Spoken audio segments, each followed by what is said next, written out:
আজকে আমার নতুন রেসিপি আলু দিয়ে চিংড়ি মাছের ঝোল। বন্ধুরা, এই রেসিপিটি শেষ পর্যন্ত দেখার জন্য অনুরোধ রইল। ভালো লাগলে আমার চ্যানেলটিকে সাবস্ক্রাইব করতে ভুলবেন না। চলুন বন্ধুরা, রান্নাটা শুরু করা যাক। দেখুন বন্ধুরা, এখানে আমি 200 গ্রাম চিংড়ি মাছ নিয়ে নিয়েছি। এখন চিংড়ি মাছগুলোকে ভালো করে কেটে নেব। ভালো করে চিংড়ি মাছগুলোকে আমি কেটে নিচ্ছি। ভালো করে চিংড়ি মাছগুলোকে কেটে আমি জল দিয়ে ধুয়ে নেব। সব চিংড়ি মাছগুলোকে একসঙ্গে কেটে নেব। দেখুন বন্ধুরা, চিংড়ি মাছগুলোকে ভালো করে কেটে ধুয়ে নিয়েছি। এখন চিংড়ি মাছগুলোর মধ্যে একে একে দিয়ে দিচ্ছি লবণ,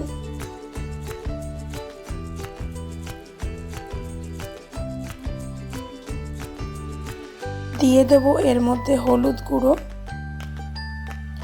এখন হলুদ আর লবণ চিংড়ি মাছগুলোকে ভালো করে মাখিয়ে নেব। লবণ হলুদ মাখিয়ে চিংড়ি মাছগুলোকে 10 থেকে 15 মিনিট আমি এইভাবে রেখে দেব, যাতে চিংড়ি মাছগুলোর মধ্যে লবণ হলুদ খুব ভালো করে মেশে। এদিকে গ্যাসের ফ্লেম অন করে কড়াই বসিয়ে তাতে দিয়ে দেব তেল। তেল ভালোভাবে গরম হয়ে গেলে লবণ হলুদ মাখানো চিংড়ি মাছগুলো তেলের মধ্যে দিয়ে দেব।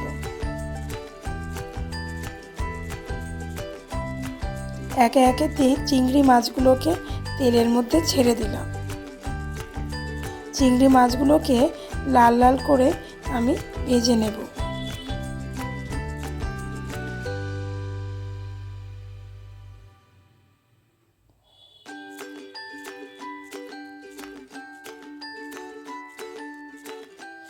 দেখুন বন্ধুরা, চিংড়ি মাছগুলো ভালো করে ভাজা হয়ে গেছে। এখন চিংড়ি মাছগুলোকে একটা পাত্রে আমি তুলে নিচ্ছি। এখন ওই একইভাবে বাকি চিংড়ি মাছগুলোকেও আমি ভেজে নেব।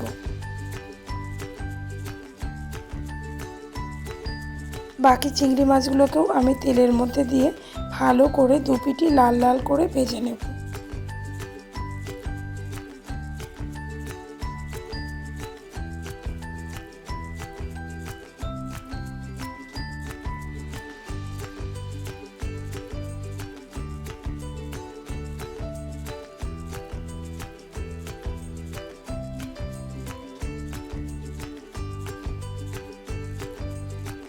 দু পিটি লাল লাল করে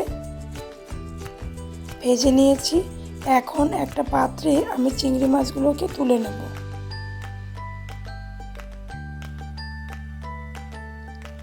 এখন ওই তেলের মধ্যেই আমি দিয়ে দিচ্ছি স্লাইস করে কেটে রাখা আলুগুলোকে। আলুগুলোকে তেলের মধ্যে দিয়ে লাল লাল করে আলুগুলোকে ভেজে নেব।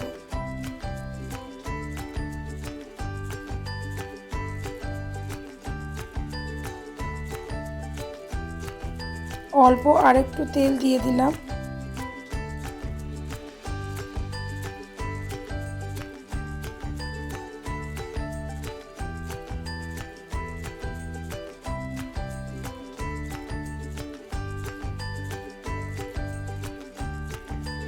আলুগুলো ভালো করে ভাজা হয়ে গেছে। এখন আলুগুলোকেও একটা পাত্রে তুলে নেব।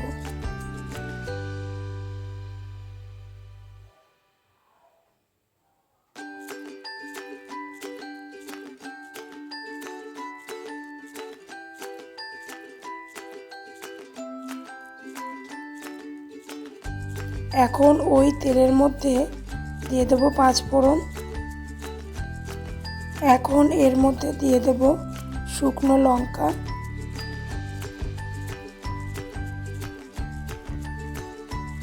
দিয়ে দিলাম শুকনো লঙ্কা। হালকা একটু নেড়ে চেড়ে দিচ্ছি।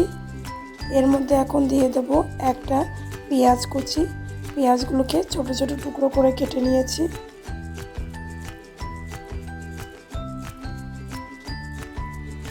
পেঁয়াজগুলোকে হালকা লাল করে একটু ভেজে নেব।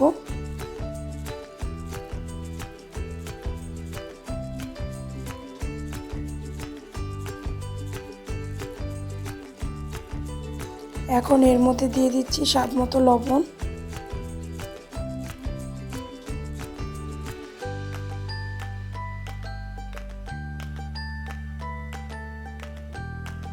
দিয়ে দেবো হলুদ গুঁড়ো,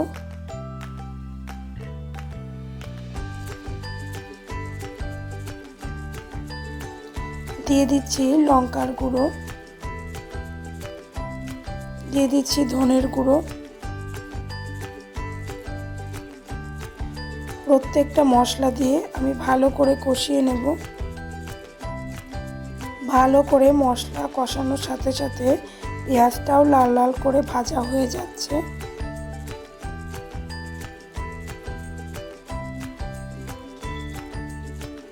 এখন এর মধ্যে দিয়ে দেব অল্প একটু কাশ্মীরি লঙ্কার গুঁড়ো।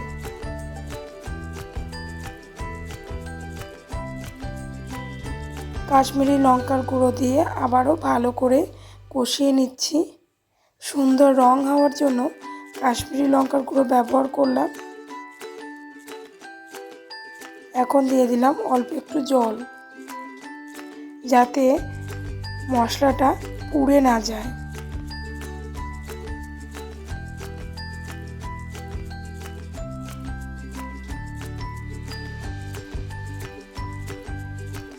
এখন এর মধ্যে দিয়ে দেব জিরে আদা কাঁচা লঙ্কা বাটার পেস্ট। ভালো করে নেড়ে চেড়ে কষিয়ে নেব।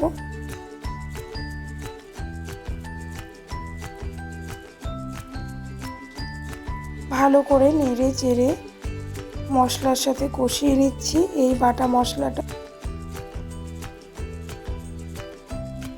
ভালো করে নেড়ে চেড়ে নিচ্ছি।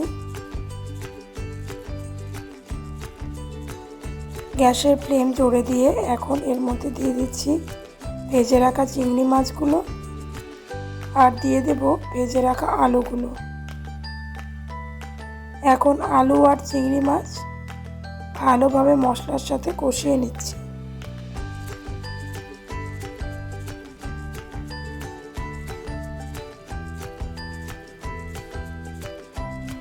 ভালোভাবে মশলার সাথে কষিয়ে নিলাম।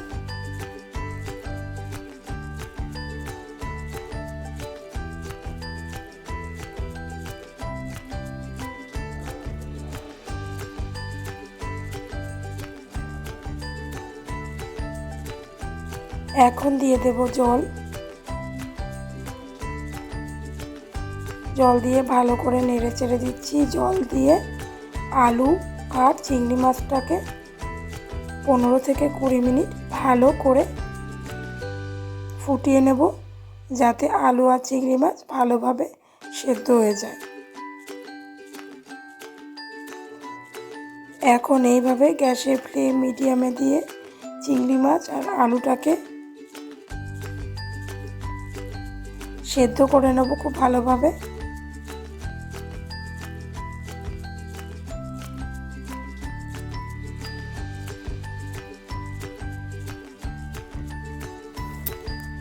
এখন একটা ঢাকা দিয়ে দিলাম। 10 থেকে 15 মিনিট পরে ঢাকনা খুলে দেখে নিচ্ছি আলু আর চিংড়ি মাছ ভালোভাবে সেদ্ধ হয়েছে কিনা। আলু চিংড়ি মাছ ভালোভাবে সেদ্ধ হয়ে গেছে, আর 5 মিনিট এইভাবে ফুটিয়ে নেব। দেখুন বন্ধুরা, চিংড়ি আর আলু ভালোভাবে সেদ্ধ হয়ে গেছে, ঝোলের পরিমাণটাও অনেকটাই কমে গেছে। আলু দিয়ে চিংড়ি মাছের ঝোল পরিবেশনের জন্য একদম রেডি। আপনাদের যদি ভালো লেগে থাকে অবশ্যই রেসিপিটাকে একটি লাইক করবেন, কেমন হয়েছে কমেন্ট করবেন, আর ভালো লাগলে আমার চ্যানেলটি সাবস্ক্রাইব করতে ভুলবেন না। ধন্যবাদ বন্ধুরা, আবার একটি নতুন রেসিপি নিয়ে হাজির হব। ভালো থাকবেন।